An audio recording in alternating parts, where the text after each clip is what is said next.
பிப்ரவரி month வேற இருக்கிறேன்டா. சட்ட கிழிஞ்சிருந்தா தச்சு முடிச்சிடா.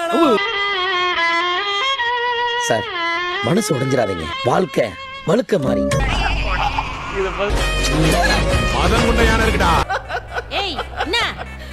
ஊர்ல எவனுக்கோ கல்யாணம் நடக்குது, ஆனா உனக்கு மட்டும் கல்யாணம் நடக்க மாட்டேங்குதே.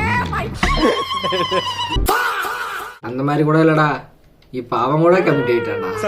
தப்பா இருக்குண்ணா.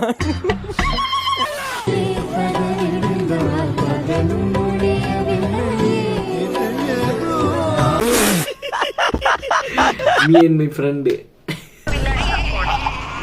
டி-ஷர்ட்டை பாடுறா, ஜோக்கர் எழுதி இருக்க, உண்மையை போட்டிருக்கா மனுஷன். Captions joker. அந்த பிஞ்சு மனசு எந்த அளவுக்கு கஷ்டப்பட்டு இருக்குன்னு தெரியுமா? வெடிச்சது பஞ்சு மட்டும் இல்ல, அந்த கிளியோட குட்டி நெஞ்சின்தான். ஃபாலோ பண்றியாடா பாடி ஸ்டூடா?